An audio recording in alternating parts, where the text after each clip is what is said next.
Yep, first game on it and didn't really work out for him, but we are going to see a swap of sides, and actually we see now slight differentiating bans. There's still a couple of things available. Kai'Sa's still on the board here if Rogue Warriors want to go for it. Not something I feel like Qiuqiu is incredibly proficient in, but see what they want to go for. And actually they are going to take on the big man bear into the jungle. Haro saying, look, I can do this. I can make this happen again, and we'll have to see what he can do with the pick.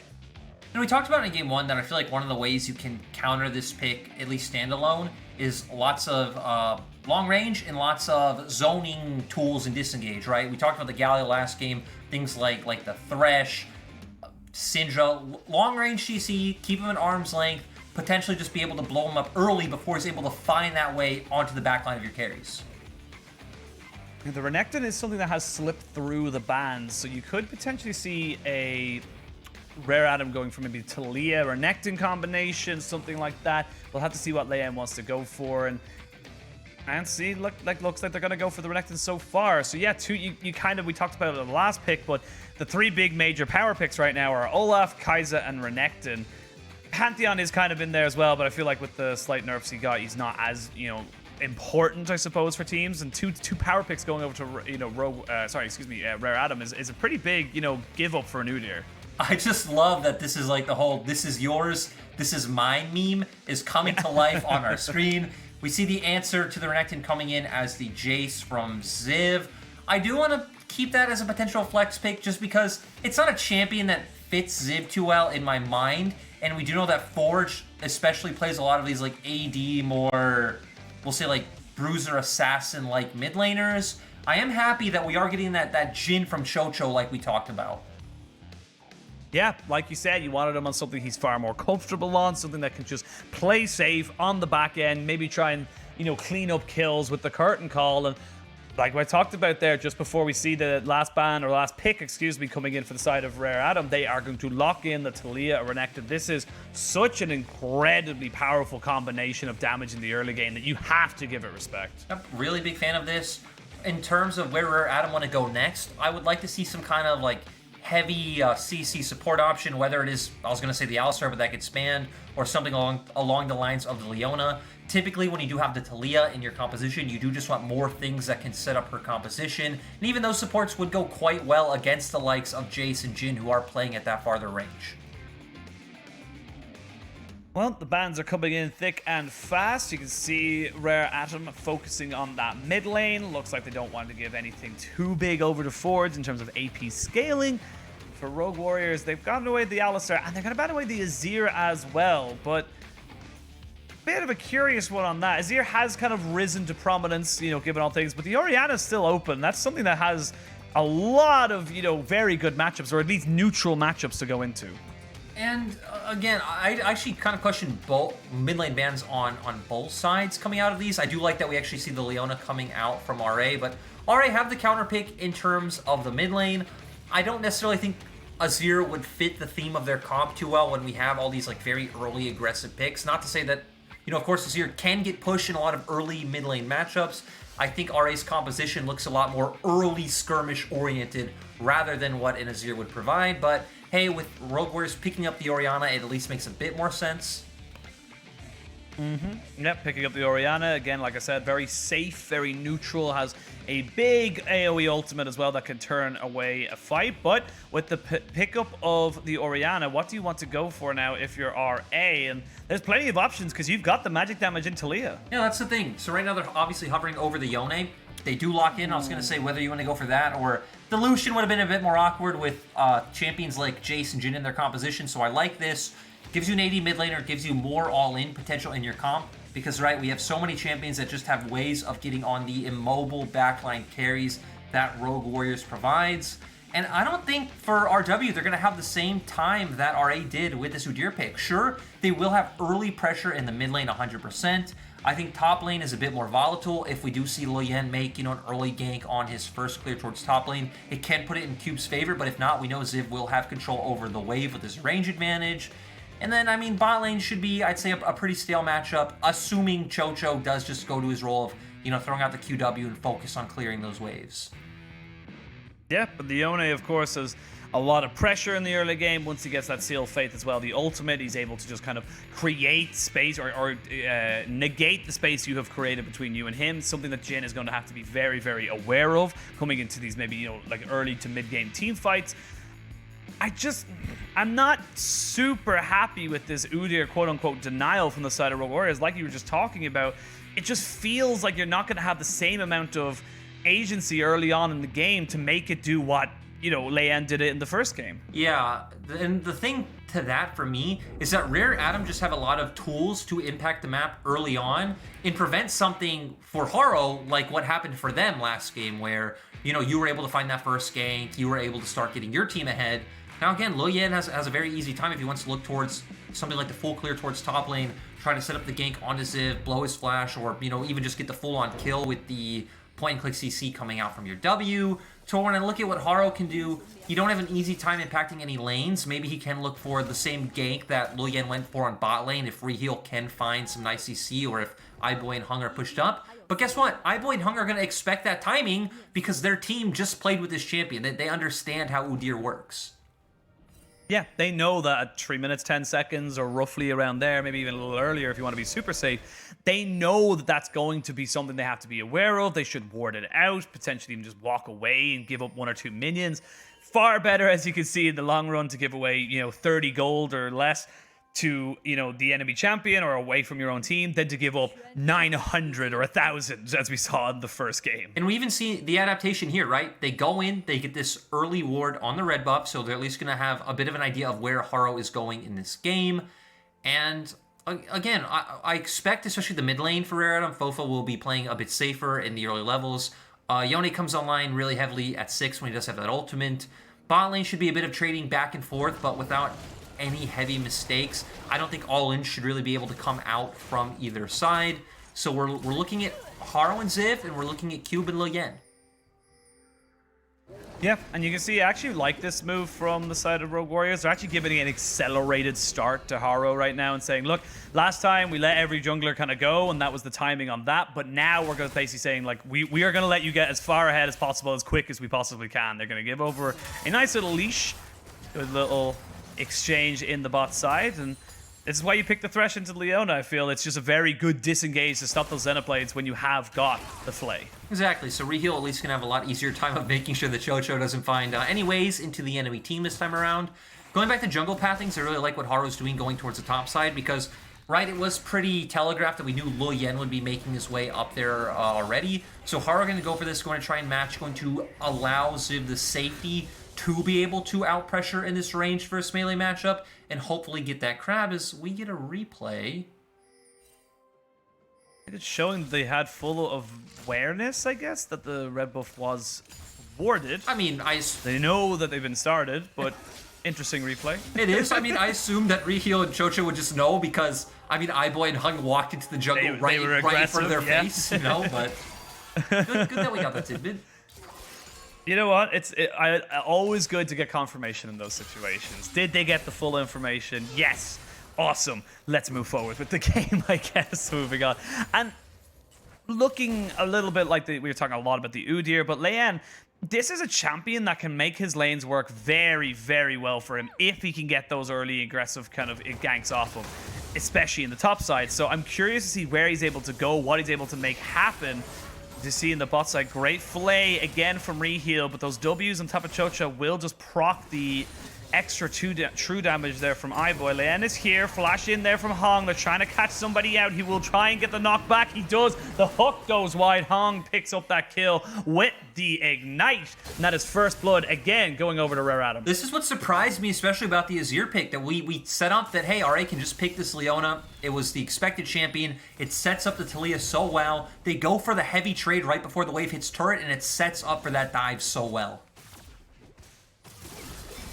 Oh, speaking of dives, we can see Cube now getting jumped on by Ziv and Haro just keeping the wave at arm's length. He needs to be careful, though. This wave cannot be crashed, and now he just loses half his health bar, and I feel like Cube played that pretty damn well. Like, it just basically said, right, there's no wave coming in. You're just going to lose health from this and time. Yeah, we didn't see Ziv able to stack that wave. Of course, we didn't have a pro view or have the OB on Ziv's laning phase, so we're not exactly sure why, but another just team point that we need to make about Rogue Warriors is that they don't typically play it on the top lane. This is not like a synergy they have developed between Ziv and Haro. Haro almost never goes top to support Ziv in his laning phase. Not something we've really seen them do, and that's the conversation, I suppose, that you can bring up that we've talked about in many different matchups, is that the mid-jungle synergy is generally what you see, and the reason we kind of talk about that a lot more is that there's a lot more avenues to get in as a jungler into the mid lane. You can go from top, you know, a little bit towards the enemy raptors, a little bit towards the enemy, you know, kind of blue buff. There, you know, straight up through the lane, left, right, up, down. There's a lot more angles to approach from. Whereas I feel like in top lane, there's just kind of two. It's either get behind them through the bush or get behind them through the alcove, and that's kind of it. So it doesn't really work out, especially against something like a Renekton that has got those early clears available. And he already has the plated steel caps as well, so it's actually going to be even harder for the likes of Ziv to pressure in that lane and get him low enough to where Rogue Warriors can set up a dive. But hey, Haro is sitting in this bottom lane brush. Rare Adam's lane is pushing into them, and I think Rogue Warriors can look for this. Hung has no flash. He has no flash. They're trying to bait them in as much. They're waiting for the Zenith Blade. That's what they want. They want the overcommitment from Hong. Iboy and Hong, though, they feel like something's going wrong, and they've given time for Leyan to join down. Here we go. We're going to see the flash away from Iboy as they do get the slap down onto Hong. The Zeta Blade was just a fraction of a hair away from landing down on top of it, but Cube taking a very favorable trade now against Ziv, and this is the power of those, you know, steel-plated toe caps. They're just able to kind of make you take those trades far more aggressively and look to try and punish something that's aggressive. As the Jace, and as I say that, there's the Cold the Meat. Cube will survive because he has the Triumph, and he will stay away from the turret. Great move there on the top side. Yep, and you know, Renekton does spike at 6 in this matchup. Jace doesn't have an ultimate, Renekton does. You hit on the plated steel caps. He finds the empowered W, is able to get off a strong trade. Really good from him, and right now, Rare Adam winning out on both sides of the map. Yeah, they're winning all over the place right now. You can see Reheal trying his very best, but the seismic shove says no. And even though it's not exactly as explosive or as early as last time, this is looking very similar to game one. Yeah, and after that last gank in the bottom lane, we already saw that Rare Adam were building up a wave. So it seems like Iboy was keeping up that slow push and trying to trade and deny Qiuqiu and Reheal. It gave enough time for Leyan to just back off into his own jungle and just look for the repeat gank because they did have such a nice wave built up, even if they had to look for a dive. Now we see Fofo now forced to flash. He just gets slapped in the face by the bear. There's the shockwave as we can actually see the Weaver's Wall coming in. Great ultimate from Fofo keeps him alive. The Sealed Fate now Forge is in a hell of a lot of trouble. He has flash available and the Dark Passage. Great little outplay there from Fofo to keep himself alive. You're right. What a beautiful ultimate, barely getting out, and then Leyan's presence really denying anything like Haro or Forge flashing forward to deny that kill. Reheal also showing up just in the nick of time to provide a lantern. And now we're going to see Reheal go up towards that top side. But now we're at a point in this matchup where I don't feel like Ziv should be able to chunk Cube down low enough for them to look for any meaningful trades. So they're just going to use his top lane prio to start off this Herald right away. But we already see Hung and Leyan are already here.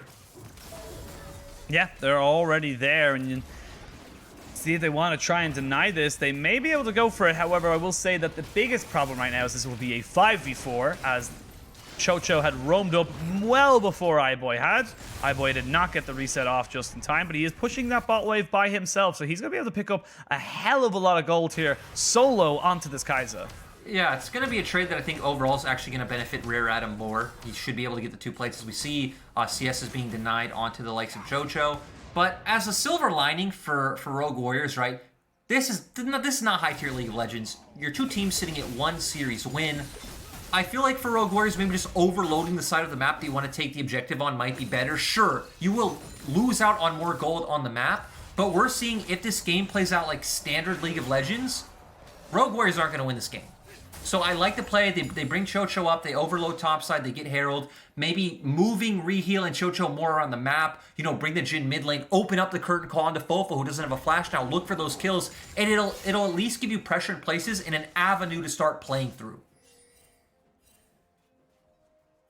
That's what you want right now if you're a side of Rogue Warriors. You just want an avenue to try and make something happen. But I feel like the vision that they are able to keep on top of Haro is just absolutely impeccable from the side of Rare Adam. They are just consistently finding out where he is, where they need to go. Tried to go for something in the mid lane, but there was already a ward on that top side river, so they were able to see where he was going. They see him go towards the Gromp, so they know exactly how much time they have. If they can go aggressive on this for Fofo. It's just becoming hard for the side of Rogue Warriors to make anything happen, but something that we actually didn't really mention is that the CS differential in the jungle, it's 20 CS. Leyan on this Taliyah, who is supposed to be a quote-unquote, a slower clear, it's still pretty damn quick, has just been wrecking Haro on the suit here. I mean, he's just been able to do it right through the plays he's been making. It's allowed for the members of RA to move with him into Haro's jungle. He has been taking away some camps, as we've seen, to where for Haro, his only option is to full clear his own camps. We did see him play towards topside early, but they weren't able to get the dive off. The times he's played towards bot, they weren't able to get anything. And then Fofo was keeping up relatively well in mid lane, so they weren't able to actually play around mid because Fofo actually started falling more behind after that gank from Haro came in. I have a quick question. I'm going to put you on the spot right now, Jordan. If you were to make another poem, who would you write it about on Rogue Warriors? Because I feel like Haro hasn't had the best of series to warrant a poem being written about. If you were to choose any gleaming light in this series, who would you choose? Oh, I still feel like he's the best player on Rogue Warriors, no doubt. So I would just write a second poem. Maybe it would be a bit more like sad and have some sorrow in there, but I mean, Rogue Warriors just don't really have the tools or laners to work with, though. I will say that I at least feel like their laners are a lot... Ooh, is Haro? Oh, Flash Bear Slap. They do not land.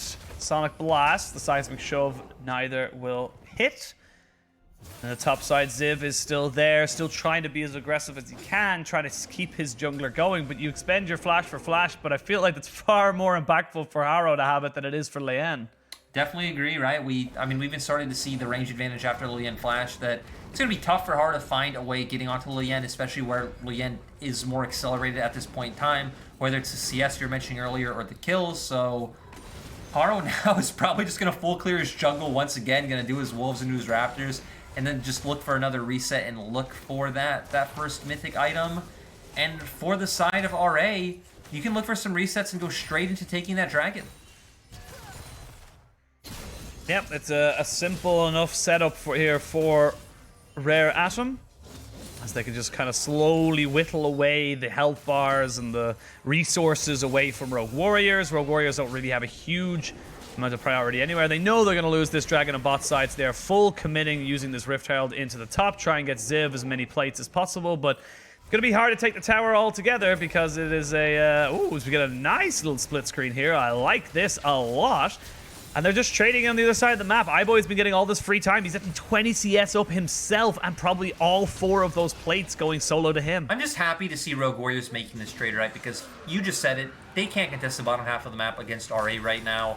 We hit on a few minutes ago about overloading, a different side of the map. They do that. They do bring Jhin to catch waves in mid, have Forge hover towards the top side, drop down the Herald. So at least they were able to get some gold back, despite the fact that RA obviously win the gold trade, as well as picking up experience on all 5 of their members. Yep, and you kind of feel that they committed 3 people on the top for Rogue Warriors. I feel like Qiuqiu gave a huge amount of respect to that, kind of setup, and was still able to keep himself alive. Well, with Hong just hovering up on this top side, Reheal hovering with his jungler, they might look to try and maybe steal something here. The hook is good. There is no flash onto Taliyah, and if you can get on top of her, you can kill her. Very nice pick there from Rogue Warriors. Agreed. Now they're just going to be able to turn towards his top lane turret. Cube is here. He does still have the Dominus, though.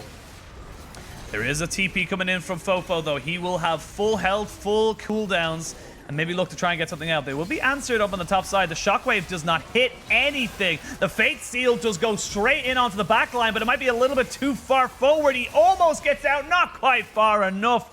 And they will get themselves another pick. While this is all happening, we actually see Iboy is playing PvE. He's just been farming in the bot side. But 2 quick kills for Rogue Warriors. There is life in this team.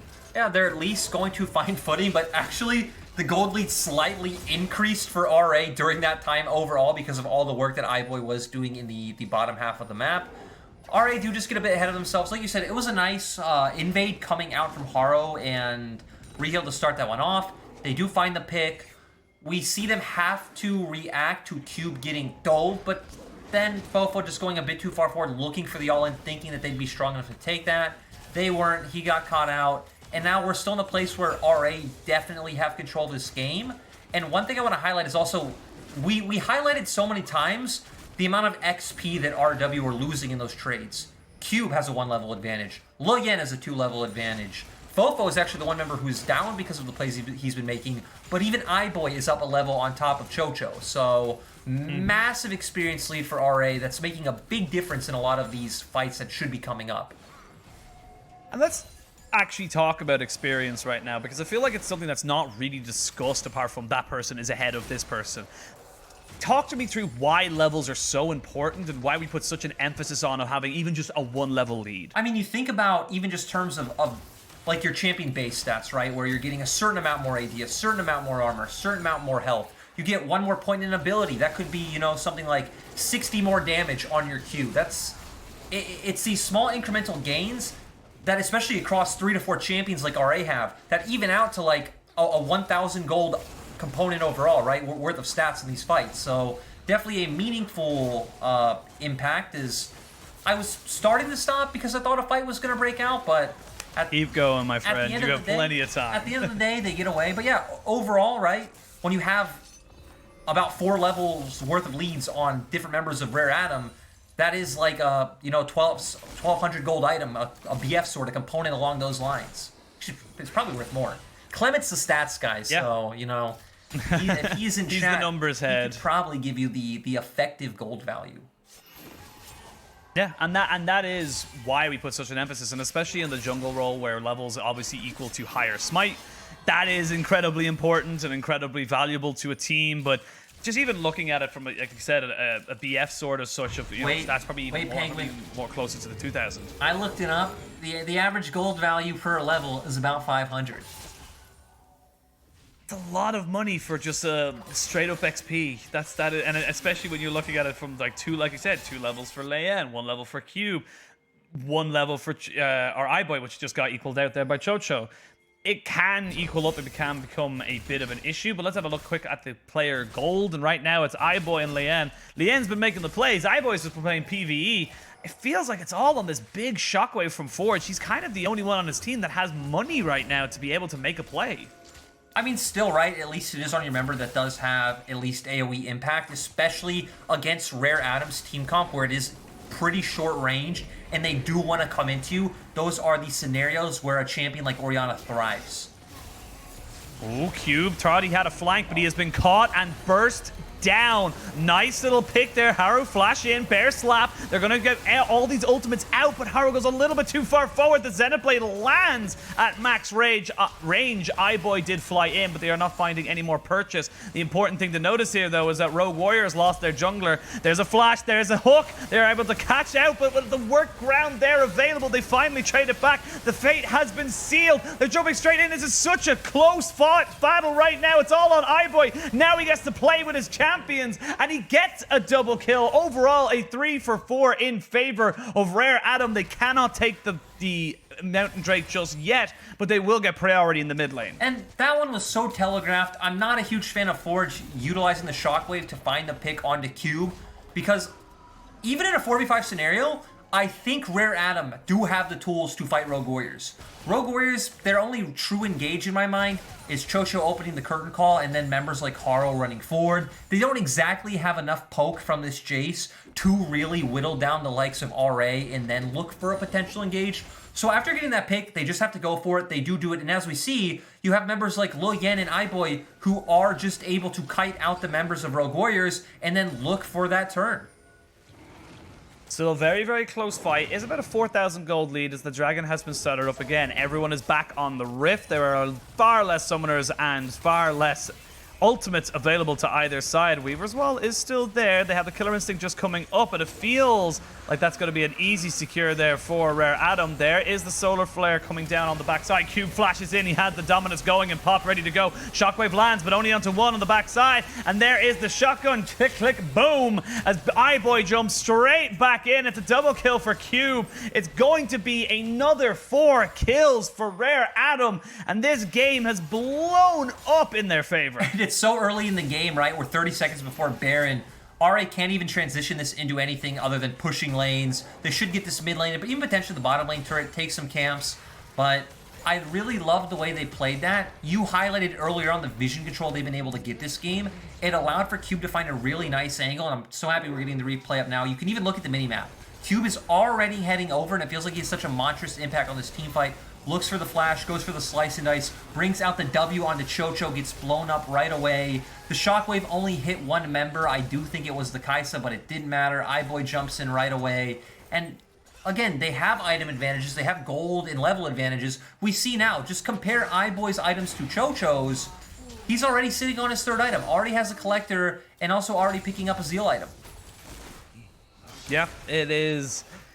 It is tough right now for Rogue Warriors to try and find any kind of silver light. And we talked about it before, Forge could find a shockwave. He just got onto one person. Yes, it was onto Iboy, arguably the most important member, but no one could follow up on that. And this is something that I feel like a lot of teams are forgetting when they pick the Udyr. Your Udyr is not your engage, or rather he cannot be your engage, because if he doesn't have flash, that's effectively, you know, no real engage for you for the next, 5 minutes or however long it takes for your, flash to come up before the next fight. That's just not good enough in these fights where you have things like Cube flanking on the Renekton, and the Yone can go in. Hell, even just the Leona throwing out the Solar Flare and trying to find someone out there. That is just too easy for the side of Rare Adam. And here we go, a seismic shove onto Ziv. Peppered him down with some rocks. Just too damn easy here for Rare Adam. They're on soul point. To be honest, even if Rogue Warriors comp did have more engage, Rare Adam wants to get up close and personal to fight, right? They have the Yone, they have the Leona, they have Renekton. Kaisa wants to jump in. They would be completely fine with that regardless, but it feels like for Rogue Warriors, you do have some range tools you can play with, right? You can keep them at bay with Jin W, throw out the Jace poke, open a curtain call, maybe pull down a shockwave, but I don't actually see how you layer enough damage to kill anyone meaningful on the side of Rare Adam, because it takes so many of your impactful cooldowns to even take down one, right? Let's say you throw out the shockwave, accelerate shock blast, you open curtain call, maybe you take down Leyan or Iboy or Fofo, but you're still gonna have the other 4 members to deal with, and your composition is a lot more spell and rotation based than RAs who can just put out more flat DPS. Speaking of DPS, they have plenty of it to throw onto this Baron. Look how quickly it is being melted. There's something that Rogue Warriors could do. 22 minutes and 23 seconds will be the timer for when that is taken. There is absolutely nothing that Rogue Warriors could do there. There's just too much damage. They would have had to have been there waiting for that play, and even then, that just opens up their side lanes to being split pushed. So there is no good option there for the side of Rogue Warriors, and great call for Rare Adam. Yeah, it's only going to get worse from here, right? You already talked about the side lanes. We're going to see the 1-3-1 come out. Kaisa, the perfect AD carry to have along with this composition, can catch waves in mid, hover towards a side, and can always follow up on the plasma stacks with her ultimate, so very easy for her to join the core 3 that we see pushing this top lane turret.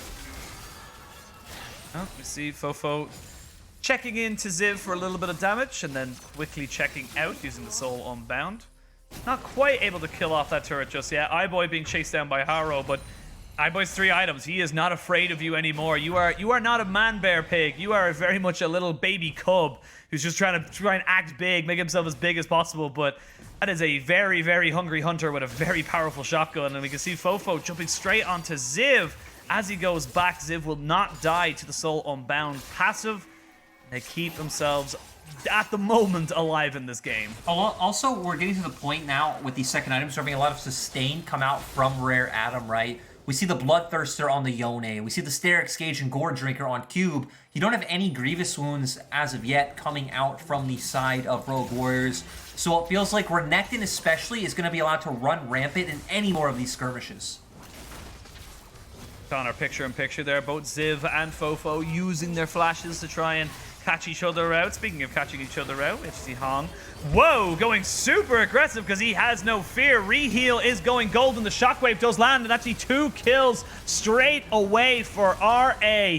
They are just being absolutely immaculate in their execution of this game. They only needed 2 people to make that play work. They're going to be able to push in this mid lane without any minions. They get the top lane going as well. Fofo is uncontested. Leyan takes the final and 4th shot to the face. He is taking more and more poke, but he does not care, Jordan. He does not care about all this damage because they know that they can't capitalize on it.